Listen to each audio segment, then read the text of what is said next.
cherchent des gens qui ont un contrat avec ces entreprises. Donc la difficulté, elle est pour ceux qui veulent entrer dans le marché du travail, pour ces 700 000 jeunes, en particulier les moins qualifiés d'entre eux, qui devaient entrer sur le marché du travail en septembre. Alors il y a aussi des jeunes qui vont sans doute vouloir reculer la date d'entrée sur le marché du travail, ils vont peut-être poursuivre dans le secteur éducatif en faisant une année de formation supplémentaire. Mais là, du coup, ceux qui vont reculer d'un an, en se disant ça ira mieux l'année prochaine, ce qu'ils ont raison, mais l'année prochaine il y aura aussi 700 000 jeunes nouveaux, la démographie étant ce qu'elle est. Et donc c'est pour ça qu'il va y avoir un effet, pas simplement sur la génération de cette année, mais il y aura aussi un effet encore pendant quelques années à venir. Donc il y a bel et bien une génération, on peut dire, sacrifiée, ou dans tous les cas un peu handicapée par la situation.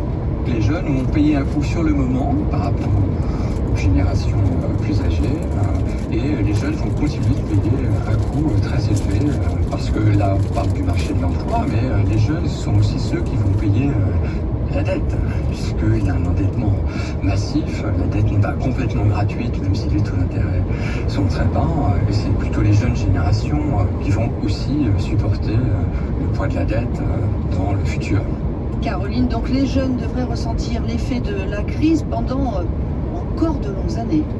Et oui, c'est exactement ce qu'il s'est passé pour la génération qui a vécu la crise financière de 2008. Écoutez Thomas Coupier, que j'ai rencontré, il est spécialiste de l'insertion au CEREC à Marseille. Il a étudié leur parcours et c'est le diplôme qui fait la différence dans ce genre de moment. Tous les jeunes ne vivent pas cette crise de la même manière, parce que les jeunes qui ont été les plus affectés ont été les jeunes les moins diplômés, et les jeunes qui, dans cette crise, auront le moins subi, même s'ils ont aussi subi, sont les plus diplômés. On a fait une étude où on comparait les jeunes sortis du système éducatif en 2010, qui sont entrés sur le marché du travail dans les suites de la crise de 2008, et qui, 2 ans après, se sont heurtés à la crise de 2012, et on les a comparés aux jeunes sortis du système éducatif en 1998, qui est une période de très forte reprise économique, et donc sur les 7 années qu'on a observées dans l'étude, une baisse du temps moyen passé en emploi de 6 mois pour l'ensemble des jeunes, avec de très grands écarts selon le niveau de diplôme. Il n'y a pas eu d'impact sur l'accès à l'emploi pour les plus diplômés. Pour les non diplômés, on observe jusqu'à 16 mois en moyenne d'emploi en moins sur la période. Et on observe bien que les inégalités sont liées au diplôme, elles sont aussi liées aux milieux sociaux d'origine des jeunes, et territoriales aussi, puisque les quartiers défavorisés en milieu urbain, notamment les quartiers qui relèvent de la politique de la ville, où on observe effectivement que les jeunes de ces quartiers-là ont plus de difficultés sur le marché du travail. Ce sont des quartiers qui concentrent des jeunes de milieux populaires, des jeunes d'origine immigrée.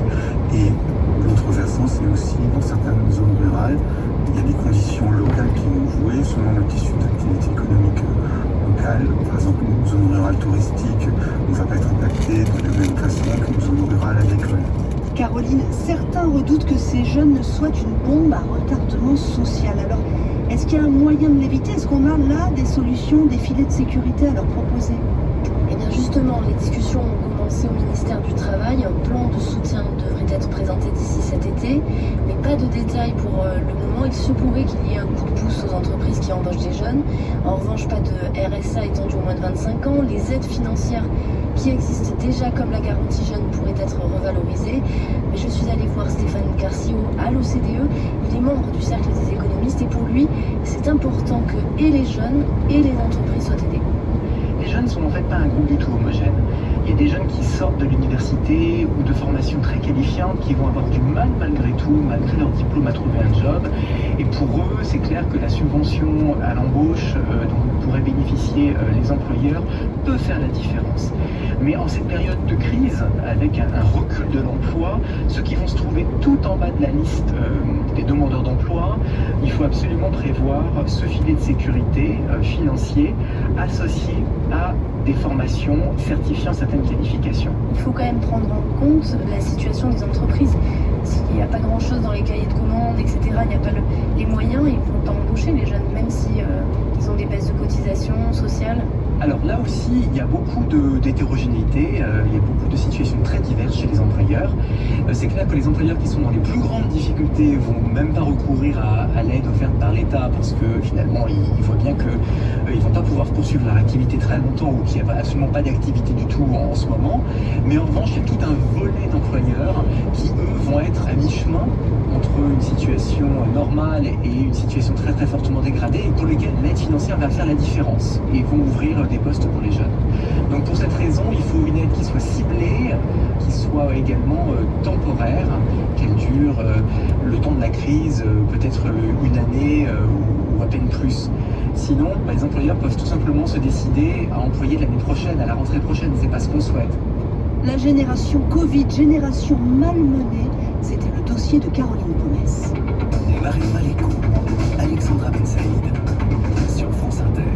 Et notre invitée ce matin, c'est la directrice France de l'ONG One. Vous savez, celle qui a été cofondée par le chanteur Bono, qui lutte contre la pauvreté, contre les maladies évitables.